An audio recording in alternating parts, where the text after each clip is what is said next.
네, 여러분 식사들 맛있게 하셨습니까?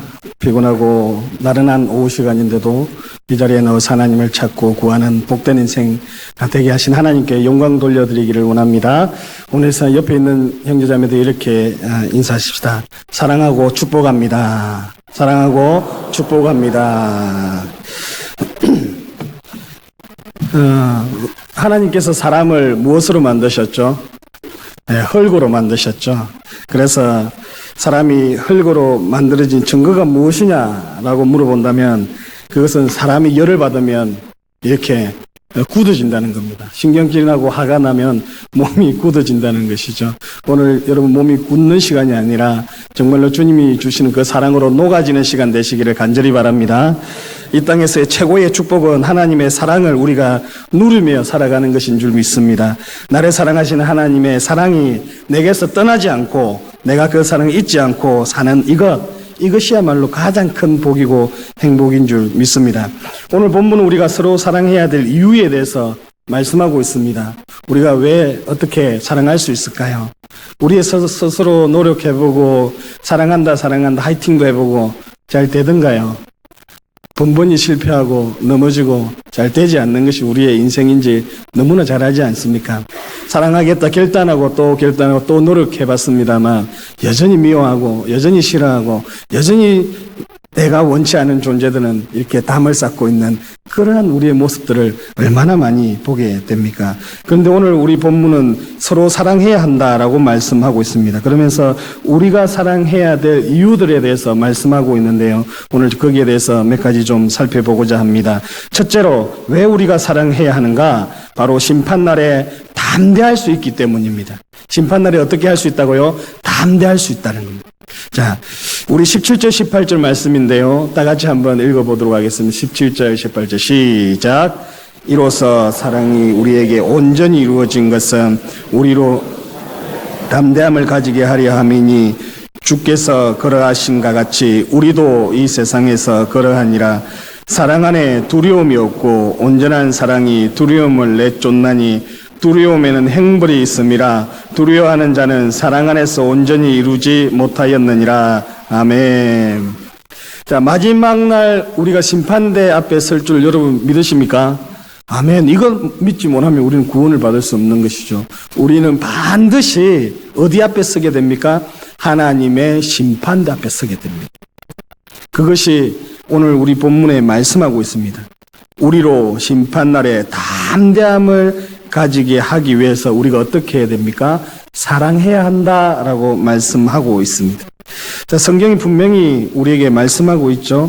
마지막 날이 올 텐데 우리가 서로 사랑하지 않으면 우리가 반드시 하나님으로부터 두려움의 형벌을 받게 될 것이다 라는 것입니다. 그러므로 우리가 사랑해야 한다. 하나님의 사랑으로 사랑합시다. 또 방금 우리가 사랑하고 축복합니다 라고 기도하고 또 이렇게 따뜻한 말로서 이렇게 전달을 해 주었습니다. 그런데요, 우리가 반드시 알아야 될 것은 그리스도인들에게는 이 날이 참 기쁜 날이 되겠지만 불신앙 가운데 살아가는 자들에게는 이 날이 굉장히 공포스럽고 두려운 날이 될 것입니다. 그 마지막 날 심판의 때에 우리가 하나님 앞에 설 때에 우리가 하나님을 믿고 하나님을 사랑하고 예수님을 나의 구주로 모신 자들은 이 날에 참 기쁜 날이 될 것이죠. 왜 그렇습니까? 첫째는 구원의 완성, 즉 천국에 갈 것이기 때문이고, 둘째는 사랑으로 행한 일들에 대한 보상이 우리에게 주어질 것이기 때문에 그렇습니다. 그러므로 우리는 어떤 형편에 있든지 이 날을 기대하고 고대하고 사모하는 것 아니겠습니까? 저희들이 신앙생활 한다고 했을 때 그 믿는 신앙이라는 것은 무엇입니까? 예수 그리스도 십자가 복음을 통하여서 우리가 구원받고 그로 인해서 이 땅에 주님과 동행하는 삶을 살다가 우리가 주께서 부르시는 그 날에 마지막 날에 심판대 앞에 서게 될 텐데 주께서 반드시 오른편과 왼편을 나누고 양과 염소를 구별하고 나누시게 될 텐데 그때에는 두려움에 떠는 자들이 생길 것이고 또 한쪽에서는 기쁨과 즐거움과 감사 충만한 그러한 양분된 자리로 나가게 될 것이라는 것입니다. 오늘 본문은 우리에게 뭐라고 말씀하고 있습니까? 사랑이 우리에게 온전히 이루어진 것은 우리로 심판날에 담대함을 가지게 하려 함이니 주께서 그러하신 것 같이 우리도 이 세상에서 그러하다라고 말씀하고 있습니다. 우리가 심판대 앞에 설 그날을 기대하고 고대한다면 그 심판의 주께서 우리의 일투족을 다 보고 계신다면 우리가 행해야 될 것이 분명하지 않습니까? 그것은 무엇입니까? 명령을 따라서 서로 사랑하는 것입니다. 요한에게 특별히 새 계명을 주셨는데요. 그 계명은 어떤 계명입니까? 새 계명을 내게 주노니 어떤 계명이에요? 서로 사랑하라. 사랑은 율법에 뭐라고 말씀합니까? 완성이라 말씀합니다. 오늘 우리가 율법을 지키고 참 그대로 살기를 소망하지만 힘들지 않습니까? 그런데 사랑을 행하는 자를 일컬어서 사랑은 율법의 완성이다라고 말씀하고 있습니다. 그렇다면 저와 여러분이 이 율법의 정신을 따라서 사랑을 실천하고 이웃을 내 몸과 같이 사랑한다면 우리는 심판을 두려워할 필요가 있다 없다? 없다라는 것입니다. 우리가 심판을 전혀 두려워할 필요가 없는 것이죠. 왜 그렇습니까? 우리는 하나님 앞에 섰을 때에 오른편에서 하나님과 함께 동행하는 그 영원한 생명을 누리고 천국을 소유하게 될 것이기 때문입니다. 그러므로 우리는 주 안에 거하고 사랑을 실천할 때에 전혀 심판이 두렵지 않습니다. 오히려 마라나타 주 예수여 어서 오십시오라고 환영하고 주님을 고대하고 사모하는 저희들의 삶이 될 것입니다. 요한은 17절에서 이렇게 말하지 않았습니까? 사랑이 우리에게 온전히 이루어진 것은 우리로 심판날에 담대함을 가지게 하기 위함이다 말씀합니다. 그 사랑 안에 거하는 자는 하나님 안에 거하고 하나님도 그 안에 거하시기 때문입니다. 요한일서 3장 21절에 보니까 이렇게 형제 사랑을 실천함으로 하나님의 사랑이 온전히 이루어질 때 우리는 담대함을 가질 수 있다라고 말씀하고 있습니다. 무엇 때문이라 그렇다고요? 사랑은 율법의 완성이기 때문인 것입니다. 그날이 언제일지는 모르지만 주님이 그러하셨던 것처럼 우리도 사랑을 실천함으로 재림나파 소리를 듣고도 두려워하지 않는 그러한 성도가 될 수 있습니다. 18절 말씀 함께 한번 읽어볼까요? 18절입니다. 다 같이 읽습니다. 시작.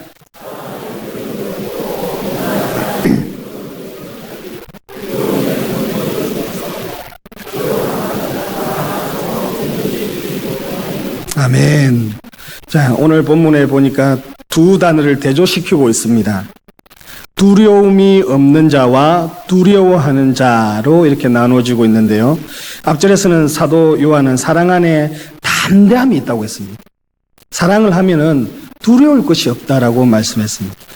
바로 이 두려움, 사랑 안에 두려움이 없고 온전한 사랑이 두려움을 내쫓는다라고 말씀하고 있습니다. 반면에 두려워하는 자는 하나님의 사랑 안에서 온전히 이루어지지 못하였다라고 말씀하고 있습니다. 하나님의 사랑을 온전히 받은 자는 그 사랑 안에 거하고 그 사랑을 소유하고 그 사랑을 실천하는 자이기에 거기에는 두려움도 그리고 고통도 없고 평안과 기쁨이 넘치는 삶을 살게 될 것입니다. 주님이 걸어가셨던 그 길을 나도 걸어가기 때문입니다. 주님이 행하셨던 그 사랑의 삶을 나 또한 그렇게 살아가고 있기 때문에 그런 겁니다. 자, 여기서 두려움이라는 단어가 나오는데요. 이 두려움은 노예가 주인을 두려워하는 할 때 사용되는 단어입니다. 다시 말해서 노예가 주인의 무엇을 두려워합니까? 주인의 매를 두려워하죠. 주인의 채찍을 두려워하는 것입니다.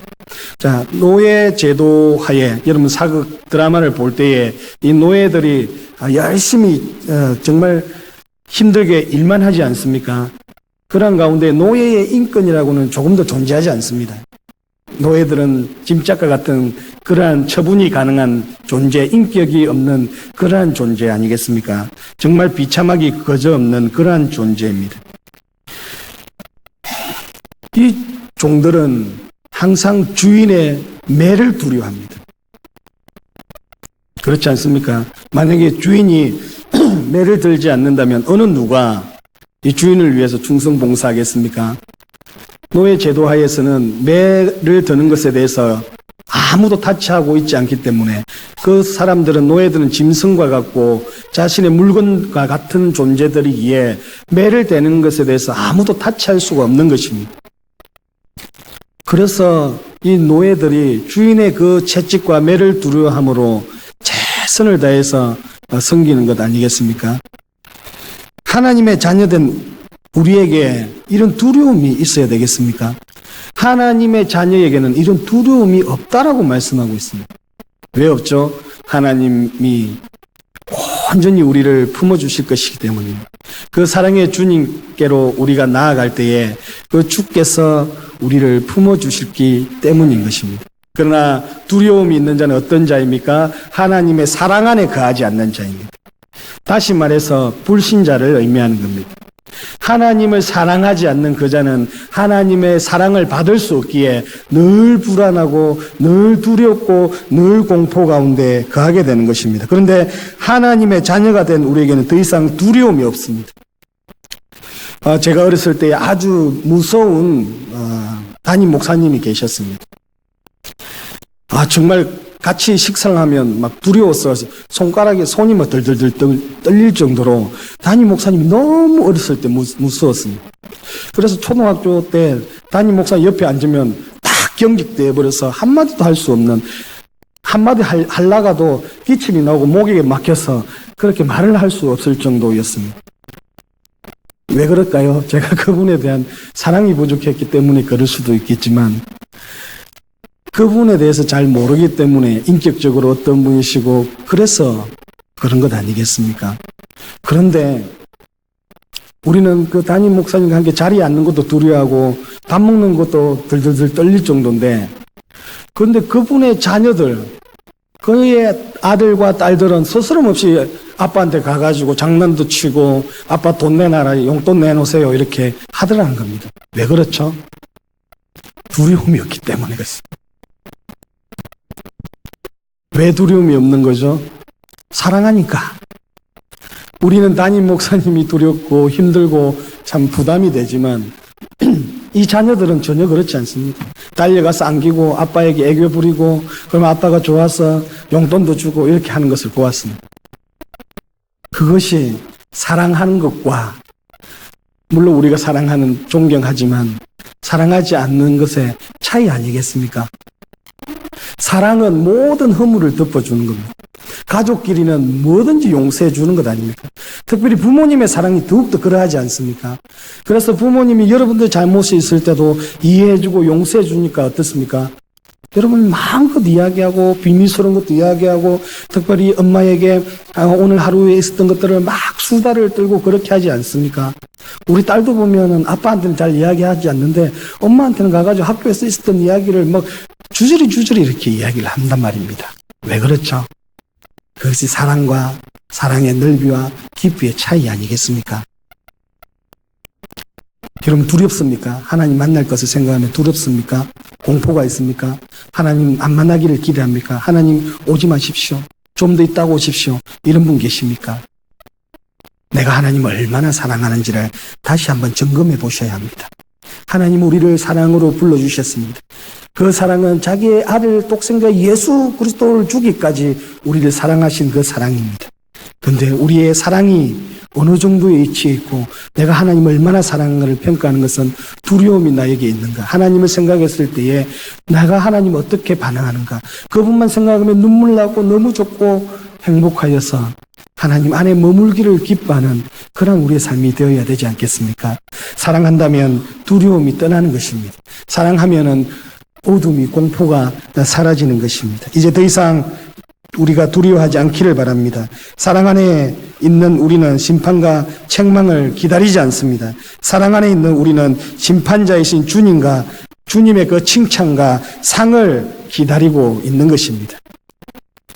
인간 존재의 참 가치가 여기에 있는 것 아니겠습니까? 더 이상 이제 우리는 비참하지 않습니다. 더 이상 우리는 참담하지 않습니다. 더 할 수 없는 온전한 우리의 모습이 기다리고 있습니다. 한량없는 하나님의 그 사랑과 자비로 인하여서 우리는 끊임없는 그 하나님의 돌보심과 간섭 가운데 거함으로 우리는 주님 앞에 가서 아빠 아버지라고 부르며 정말 사랑의 교제, 충만한 교제를 누리게 될 것입니다. 여러분, 기대가 되지 않습니까? 이 모습이 우리의 본래 모습입니다. 우리가 서로 사랑해야 할 이유가 여기에 있습니다. 사랑함으로 이러한 우리의 모습을 회복하시기를 간절히 바랍니다. 오늘 이곳에 앉아있는 성도님들 중에 서로 사랑치 못한 그런 마음이 있습니까? 불편한 마음이 있습니까? 두려운 마음이 있고 사람을 대할 때 두렵고 떨리는 마음이 있습니까? 다시 하나님의 사랑이 여러분 가운데 부어진 바 되기를 원합니다. 하나님 우리를 사랑하고 용서하고 우리를 인내하고 품어주셨던 것처럼 우리의 마음속에 그러한 하나님의 한량없는 은혜와 사랑이 부어진 바 되기를 간절히 바랍니다. 그럼 우리가 어떻게 하나님을 이렇게 사랑하고 형제를 사랑할 수 있게 되었습니까? 어떻게 형벌의 두려움은 사라지고 평안과 기쁨이 넘치는 삶을 살게 되었습니까? 19절의 은혜 때문입니다. 우리가 서로 사랑해야 할 두 번째 이유가 바로 주님께서 먼저 사랑의 본을 보여주셨기 때문입니다. 우리 19절 다 같이 한번 큰 소리로 읽어보시겠습니다. 19절입니다. 시작. 뭐라고 이야기합니까? 우리가 하나님을 사랑할 수 있는 이유는 하나님께서 먼저 우리를 사랑하셨기 때문이다 라고 말씀하고 있습니다. 우리가 하나님께서 자기 독생자를 희생하시면서까지 우리를 사랑하셨다는 것을 참으로 안다면 우리는 다 하나님을 사랑할 것입니다. 하나님의 사랑을 깨달은 자마다 하나님을 가장 사랑할 것입니다. 이웃을 긍휼히 여기고 희생적으로 사랑하는 주님의 모습이 우리에게 나타나게 될 것입니다. 우리가 하나님의 자녀이기 때문에 그렇습니다. 우리가 하나님의 사랑을 먼저 받은 자이기 때문입니다. 주님이 보여주신 사랑의 실천이 우리에게 나타날 때 주님께서 영광을 받으실 것입니다. 주님을 본받아 사랑을 베푸는 우리 모두가 되어야 할 줄 믿습니다. 수련회 때 아이들과 함께 애찬식을 한 적이 있습니다. 이번 수련회 때 애찬식을 하면서 아이들에게 하나님의 사랑으로 서로 섬김과 나눔을 실천하자고 해서 빵을 서로 떼어주고 음료를 서로 마시게 했습니다. 자기가 자기의 손으로 마시는 것이 아니라 나의 손을 벌려서 다른 이에게 제공해주고 떡을 주고 그리고 음료수를 따라주고 마시게 하는 그런 시간들을 가졌습니다. 선생님들이 섬김의 본을 보이고자 하기 위해서 세족식을 가졌습니다.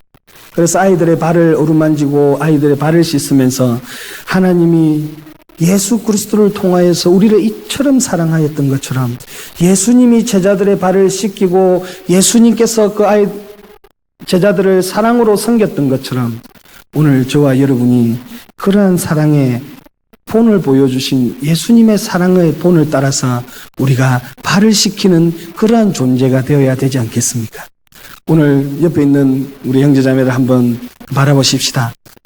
한번 바라보실까요? 예. 사랑으로 섬기겠습니다. 한번 그렇게 격려하고 사랑해 주시기 바랍니다. 사랑으로 섬기겠습니다. 그렇습니다. 하나님께서 우리에게 본을 먼저 보여주셨습니다. 내가 너희를 사랑한 것 같이 너희도 서로 사랑하는 것이 마땅하다라고 요한복음에서 말씀하고 있습니다.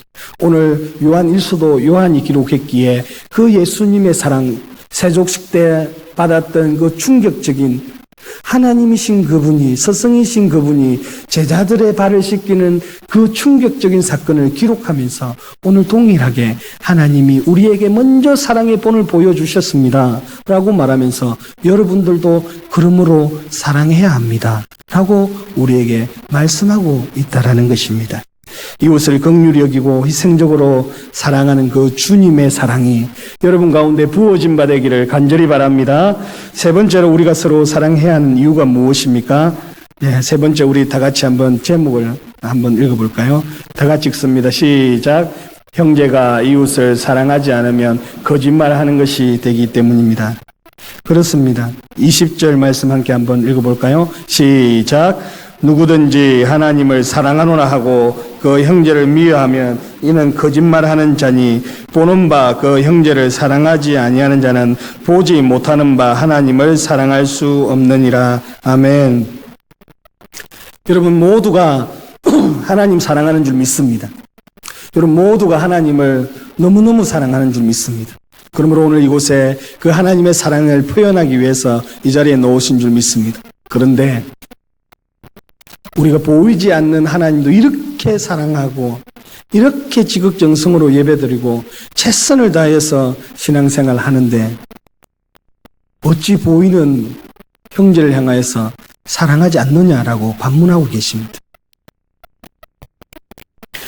보이지 않는 하나님을 그렇게 사랑합니다. 예배합니다. 찬양합니다. 우리의 물질까지 들으면서 하나님 나라와 교회를 위해서 헌신하고 봉사하고 희생하건만 내 이웃에 대해서도 그러한 정신과 그러한 사랑으로 희생하고 봉사하고 있냐라는 것입니다. 주님께서 오늘 무엇이라고 말씀하고 있습니까? 형제가 이웃을 사랑하지 않으면 거짓말하는 것이다 라고 말씀합니다. 보이지 않는 하나님을 사랑합니다라고 고백하면서 보이는 형제를 하나님께서 사랑하시고 하나님께서 선택하여 주신 그 형제를 사랑하지 않으면서 어찌 하나님 사랑합니다라고 말할 수 있느냐? 그것은 거짓말하는 것이다 라고 오늘 말씀하고 있습니다. 주님은 우리에게 하나님의 사랑을 증명해 보이라고 말씀합니다. 네가 나를 향한 그 사랑이 진실한 사랑인지를 증명해 보이라고 말씀합니다. 그것은 형제 사랑하는 것으로 나타나야 되는 것입니다. 우리 가운데 형제 사랑이 힘든 분 있습니까? 하나님 사랑함으로 예배 자리에 나와 있지만 아직 해결하지 못한 형제 사랑이 여러분 있습니까? 우리 교회는 그러한 분이 한 분도 없는 것 같습니다. 정말로 사랑이 넘쳐나고 정말로 서로를 대할 때 웃음이 넘쳐나고 즐거움이 넘쳐나는 것 같습니다. 그래서 관계가 서먹서먹하거나 이런 관계가 아니라 정말로 함께함이 기쁨이고 주 안에서 하나 된 것이 기쁨이고 즐거운 줄 믿습니다. 오늘 이곳에 앉아있는 우리 모두가 주 안에서 만나고 교제하고 또 대화하는 가운데 주님의 그 사랑이 말 속에서 우리의 행동 속에서 우리의 섬김에서 묻어나야 될 줄 믿습니다. 옆 사람 다시 보고 이렇게 한번 고백할까요? 내가 더 잘 섬기겠습니다. 한번 고백하십시다. 시작. 내가 더 잘 섬기겠습니다. 그렇습니다. 예수님께서 우리에게 본을 보여주셨습니다. 내가 사랑으로 섬겼던 것처럼 너희도 사랑으로 섬기라 말씀하고 있습니다. 우리가 이 일에 열심내는 모든 성도님들이 다 되어야 될 줄 믿습니다. 마지막으로 우리가 서로 사랑해야 하는 이유가 무엇입니까? 21절에 보니까 주님의 계명, 주님의 명령이기 때문이다 라고 말씀하고 있습니다. 우리 다 같이 21절을 함께 한번 읽도록 하겠습니다. 시작. 우리가 이 계명을 주께 받았나니 하나님을 사랑하는 자는 또한 그 형제를 사랑할지니라. 아멘. 이것이 핵심 아니겠습니까? 우리가 계명을 받았습니다. 그 계명은 새 계명인데요. 서로 사랑하는 계명입니다. 그 계명은 마태복음 22장 37절에서 39절에 나오는 계명인데요. 우리 말씀을 다 같이 한번 읽어보도록 하겠습니다. 37절에서 39절입니다. 시작. 예수께서 가라사대 내 마음을 다하고 목숨을 다하고 뜻을 다하여 주 너희 하나님을 사랑하라 하셨으니 이것이 크고 첫째 되는 계명이요 둘째는 그와 같으니 내 이웃을 내 몸과 같이 사랑하라 하셨느니. 예. 아멘이십니까? 하나님께서 우리에게 요구하는 사랑이 이 정도입니다. 하나님 사랑하느냐? 그래, 잘하고 있어. 그런데 이웃도 사랑하니? 라고 물었을 때에 예, 주님, 부족합니다. 그러나 최선을 다해서 형제를 사랑하겠습니다. 내 힘과 내 노력으로 많이 해봤는데 잘 안 됩니다. 성령이여 나를 도와주십시오. 그래서 능히 주께서 가셨던 그 길을 나도 걸어가기를 소망합니다. 그러한 우리의 기도가 되어야 되지 않겠습니까? 특별히 요한복음에는 서로 사랑하라는 말씀이 수없이 나와 있습니다. 요한복음 13장 34절 말씀인데요. 우리 다 같이 한번 읽어보시겠습니다. 34절입니다. 시작. 새 계명을 너희에게 주노니 서로 사랑하라. 내가 너희를 사랑한 것 같이 너희도 서로 사랑하라. 아멘. 우리에게 부탁하신 하나님의 계명들이 여러분 가슴 속에 들어 있습니까? 주님은 우리에게 말씀하십니다. 이것이 새 계명이다. 주님의 계명이 우리의 삶을 통해서 온전히 이루어지기를 간절히 바랍니다. 하나님을 사랑하는 성도 여러분, 주님은 오늘 우리에게 묻습니다. 새 계명 잘 실천하고 있느냐? 하나님을 사랑하듯이 내 이웃을 내 몸과 같이 사랑하고 있느냐? 주님께서 오늘 물으신다면 저와 여러분 어떻게 대답하시겠습니까? 오늘 본문은 우리가 서로 사랑해야 할 이유에 대해서 4가지로 교훈해 주었습니다. 2가지로 크게 요약한다면, 첫째로 오늘 말씀 우리가 주의 계명대로 형제를 사랑할 때 담대함을 얻고 모든 두려움을 버리게 될 것이라고 말씀하고 있습니다. 우리가 하나님의 계명에 순종하여 형제를 사랑하고 실천할 때 하나님의 사랑이 우리 안에 온전히 이루어질 것입니다. 2번째로 오늘 말씀은 우리가 형제 사랑을 실천할 때 하나님을 사랑한다는 것이 증거된다라는 것입니다. 하나님을 사랑하는 것은 그의 계명을 순종하는 것을 포함하는 것 아니겠습니까? 하나님을 사랑하고 이웃을 내 몸과 같이 사랑할 때에 주변의 사람들이 우리의 행동과 착한 행실과 복음 전도로 말미암아 영생을 누리게 되는 은혜를 경험하게 될 것입니다. 사랑하는 성도 여러분, 성경은 우리에게 말씀합니다. 말과 해로만 사랑하지 말고 행함과 진실함으로 사랑하는 진짜 성도가 되어야 한다 말씀합니다. 우리의 삶 속에서 하나님 사랑, 이웃 사랑의 열매를 많이 맺으시길 바랍니다. 우리 교회가 지나갈 때마다, 옆으로 갈 때마다, 길을 갈 때마다 제5영도 교회 성도들 너무 좋다고 그렇게 칭찬하는 그 사람들이 우리 주변에 많아지길 바랍니다. 우리가 직장 생활하는 가운데에 꼰대 같다는 소리 듣는 것이 아니라 정말로 저분은 예수 잘 믿고 사랑이 정말로 넘쳐나는 것 같아. 우리 부하들을 향해서, 직장에서 후배들을 향하여서 예수님의 사랑을 실천하고 내가 먼저 섬기고 나눌 때에 그런 은혜가, 그런 사랑이 흘러 넘쳐서 그들이 하나님께 영광 돌리는 그런 삶들로 변화될 줄 믿습니다.